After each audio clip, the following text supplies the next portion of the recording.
সোয়েব survey online সেন্টারের পক্ষ থেকে আপনাদেরকে আন্তরিক অভিনন্দন শুভেচ্ছা জানিয়ে শুরু করছি আজকের আমাদের ভিডিও বার্তা।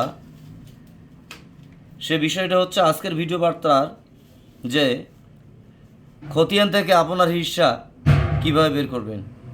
এখানে আমি একটা আপনাদেরকে খতিয়ান দেখাবো। 308 জমির মালিক দুজন, মালিক দং তমিজউদ্দিন, হাজেরা খাতুন। আচ্ছা, তমিজউদ্দিনের অংশের ডান দিকে, নামের ডান দিকে লিপিবদ্ধ করা আছে 452 তার হিস্সা, এবং হাজেরা আছে 558। তো এই দুটো অংশ দিয়ে আপনারা, বা একক অংশ দিয়ে একজনকার টোটাল সম্পত্তির এই খতিয়ানটার কোন দাগে কতটুকুন পাবে সেটা কিন্তু বের করা আমি আপনাদেরকে দেখাবো। তো প্রথমে আমি দেখাই 488 দাগ।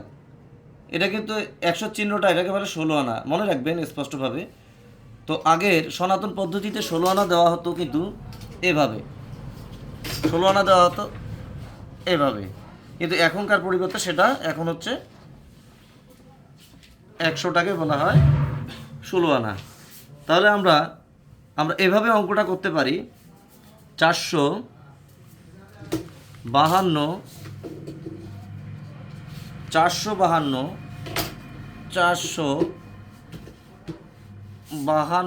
গুণন 452 গুণন 48।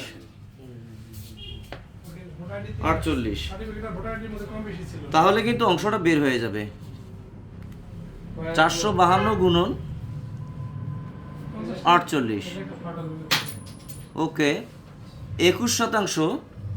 সুপ্রিয় দর্শক, এখানে আসবে 21.696, অর্থাৎ 21%, প্রায় 70 পয়েন্ট, 96 যেহেতু আছে, 21% 70 অযুতাংশ।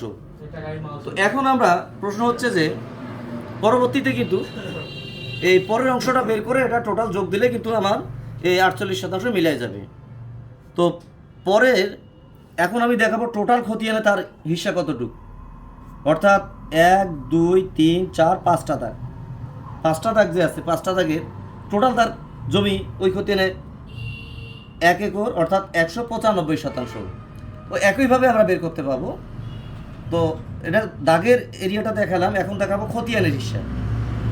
তো খতিয়ানের হিস্সা গেলে আমাকে ওই নিয়মে বের করতে হবে। 400.452 গুণন 195, ওকে।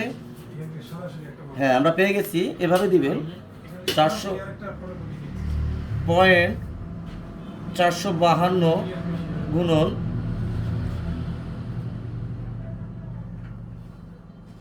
1 একর 95।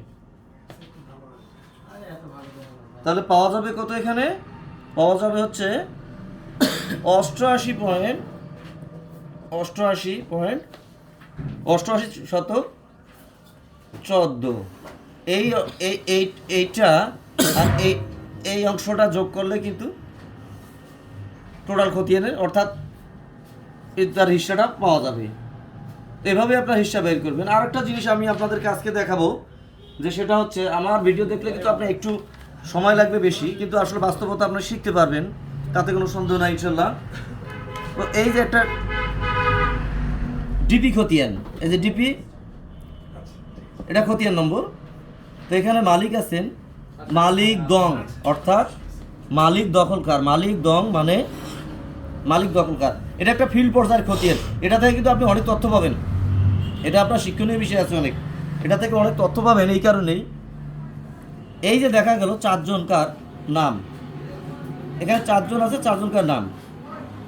তো এখানে এই যে মন 4 নাম মাত্র লেখা আছে, মানে মোতাবেক 4 জনকার নামে এখানে কিন্তু আছে। এই মবলকটি কেন করা হয় জানেন কি আপনি? পরবর্তীতে যেন আর নাম এখানে না ঢোকা হয়, যার কারণে কিন্তু মবলক করা হয়, এটাই অর্থ। আচ্ছা, এক দাগ মাত্র, মোতাবেক এক দাগ মাত্র, তারিখ দিয়েছে, সই করছে, সিল দিয়েছে, ঠিক আছে। আচ্ছা, এই এই খতিয়ান থেকে আপনি গোপনীয় কিছু তথ্য পাবেন। সে গোপনীয় তথ্যটা কি? আপনার রেকর্ডটি কিভাবে ভূমি জরিপ কর্মচারী করে গেল, তার একটা মারাত্মক ইতিহাস আছে কিন্তু এখানে। আপনাকে এটা সারা বাংলাদেশের লোকেই জানে, যারা এগুলো বিষয়ে মোটামুটি অবজার্ভ করে, যারা এগুলো বিষয়ে চর্চা করে, সার্ভেয়ারগণ জানে, কিন্তু ভূমি মালিকগণ সকলে কিন্তু জানেন না। আর জানার জ্ঞাতার্থে আমি কিন্তু আপনাদেরকে ভিডিওটা দিচ্ছি। তো এই যে দেখেন এখানে এস এ খতিয়ানের একটা মন্তব্যের ঘর, এই ঘরটাকে কিন্তু বলা হয় মন্তব্যের ঘর। এই ডান পাশের ডিপি খতিয়ানের ডান পাশের যে অংশটা থাকে ফাঁকা জায়গা, সেটাকে বলা হয়, আমি কলমটা দিয়ে দেখাচ্ছি আপনাদেরকে, এই অংশটা বলা হয় মন্তব্যের ঘর। তো মন্তব্যের ঘরে এই এস এ খতিয়ান রেফারেন্স দেওয়া আছে কিন্তু 383। আচ্ছা, এই যে এগুলো দেখতে পাচ্ছেন, এগুলো কি? 1521 একটা দলিল নাম্বার, তারিখ, দলিলের তারিখটা দেখেন 25/1/88। তার মানে এত সালের দলিলটা হচ্ছে। এই দলিল দিয়ে এই জমিটা উনি ক্রয় করিয়াছিলেন বা কারো কাছ থেকে নিয়েছিলেন, পিতামাতা বা কবলা যেটাই হোক, সেটা কিন্তু রেজিস্ট্রি অফিসে, সাব রেজিস্ট্রি অফিসে, ওই জেলা, ওই থানার আমরা সার্চ দিলে পেয়ে যাবেন। আরও একটা দলিল নাম্বার দেখেন 1054। আশা করি ব্যাপারটি বুঝতে পারছেন তো। 1054 এর তারিখ হচ্ছে যে নিচের আন্ডারলাইন করে তারিখ দেওয়া হয়ে থাকে 16/1/88। 16/1/88 এই তারিখে দলিলটা হয়েছে। তো আশা করি এই আমার এই রেকর্ড খতিয়ান থেকে আপনি অংশ বাহির করা নিজেই শিখতে পাবেন, এবং এই ডিপি খতিয়ানের মোটামুটি একটা ধারণা আপনার এসে গেল। যদি আপনার রেকর্ড হয়ে গেছে কিন্তু আপনি আপনার বাপদাদার জমি কারো নামে রেকর্ড হয়ে গেছে, তো আপনি কিভাবে দলিল নাম্বার বা কোনো কিছু দিয়ে তারা রেকর্ড করেছে, এই ডিপি খতিয়ানের মন্তব্যের ঘরে ঢুকলেই কিন্তু আপনি সার্চ দিলেই পেয়ে যাবেন। তো এগুলো উদ্ধার করার একটা কিন্তু নিয়ম আছে। কোথায় পাবেন আপনি? আমি যে আপনাকে ডিপি খতিয়ানের কথা স্পষ্ট মুখস্থ বিদ্যার মতো জানিয়ে দিলেন, কিন্তু আপনি কোথায় পাবেন? আপনি পাবেন কোথায়? তো এই ডিপি খতিয়ানটা কিন্তু এভাবে ভূমি জরিপ কর্মচারীগণ আপনার হাতে দিয়ে যান না। তখন কিন্তু এরকম একটা এরকম একটা খতিয়ান দিয়ে যাবেন, কিন্তু এই মন্তব্যের ঘরের যে লেখাগুলো সেগুলো কিন্তু দিবেন না। এটা গভর্নমেন্ট থেকে দেওয়ার বিধান নাই, বা সার্ভে জরিপ অধিদপ্তর বা ভূমি মন্ত্রণালয়ের কথা বলছি না, জরিপ অধিদপ্তরের বা সেটেলমেন্টের যে ডিরেকশন বা পরামর্শ, তাতে কিন্তু এই দলিল নাম্বারগুলো ইয়াতে দেওয়া হয় না।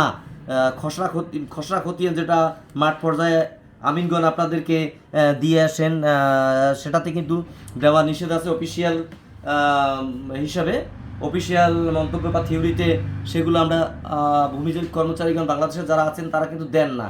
কারণ না দেওয়ার পিছে কারণটা কি সেটাও আপনাকে আমি বলছি। না দেওয়ার পিছে কারণটা হচ্ছে, ওই দলিলে দেখা গেছে যে উনি 10% জমি কিনেছেন, কিন্তু রেকর্ড ওই দলিল দিয়ে 12% বা 11% রেকর্ড করিয়েছেন। যাই হোক, অসাধু মানুষের তো বাংলাদেশের অভাব না, আমাদের দেশের অসাধু মানুষ বা সমাজের অনেক অসাধু মানুষের অভাব নাই। তো তারা হয়তো পজিশন মোতাবেক জমিটি পেয়েছেন আপনার 10% কেনা, আপনার পজিশনে পেয়েছেন 11%, তাতে তার দখল মোতাবেক রেকর্ড দিতে অসুবিধা নাই। তাদেরও একটা কিন্তু আইন আছে, তা পজিশন মোতাবেক তিনি আপনার ওই 11% রেকর্ড দিয়ে যাবেন, গেছেনও ইতিপূর্বেই। তো এই জন্যই আপনাকে এই দলিল নম্বরটি দেওয়া নিষেধ আছে, অর্থাৎ গোপনীয় তথ্য। গোপনীয় সেটেলমেন্ট কখনো কিন্তু গোপনীয় তথ্য কাউকে অতি সহজে দিতে চায় না, কারণ এটা থেকে অনেক মারামারি, কাটাকাটি, খুনাখানি হতে পারে। তো ধন্যবাদ সকলকে আজকে আমার এই রেকর্ডীয় খতিয়ান থেকে কিছু তথ্য ইতিহাস জানার জন্য। পরবর্তী রেকর্ড দেখার জন্য সকলকে আন্তরিক অভিনন্দন জানিয়ে শেষ করছি। আসসালামু আলাইকুম।